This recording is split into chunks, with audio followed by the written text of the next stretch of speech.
దివ్యాంగుల సంక్షేమానికి ప్రభుత్వం కట్టుబడి ఉందన్నారు రాష్ట్ర మంత్రి సీతక్క. హైదరాబాద్ మలక్పేటలోని దివ్యాంగుల సంక్షేమ భవన్ ఆవరణలో దివ్యాంగుల ఉద్యమ సారథి హెలెన్ కెల్లర్ విగ్రహాన్ని ఆవిష్కరించారు. విద్యా సంస్థల్లో దివ్యాంగులకు 5% రిజర్వేషన్లను కల్పిస్తూ జీవో ఇచ్చామన్నారు.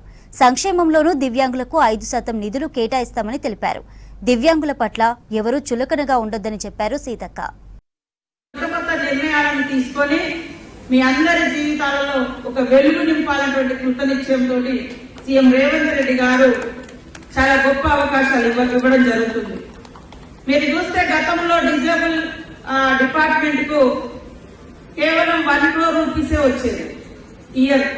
కానీ ఈసారి 75 కోట్ల రూపాయలు మన డిజేబుల్ అండ్ మన డిపార్ట్మెంట్ కి ఇవ్వడం జరిగింది.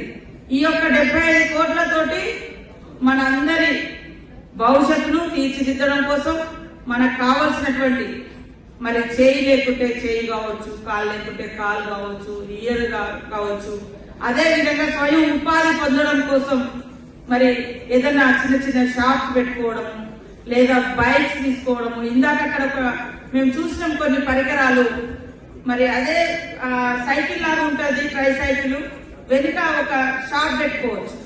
ఏదైనా బిజినెస్ స్మాల్ వెండర్ లాగా చిన్న వ్యాపారం అట్లాంటిది కూడా మనం ఏర్పాటు చేసుకోవడానికి అట్లాంటి పరికరాలను అందించి మిమ్మల్ని ఆర్థికంగా ముందంజలో ఉంటూ సామాజికంగా ఈ సమాజంలో మనం ఎక్కడా కూడా తీసిపోమనే విధంగా ముందుకు తీసుకురావాలనే లక్ష్యంతో ఈ రోజు మన శాఖ పనిచేస్తుందని తెలియజేస్తాం.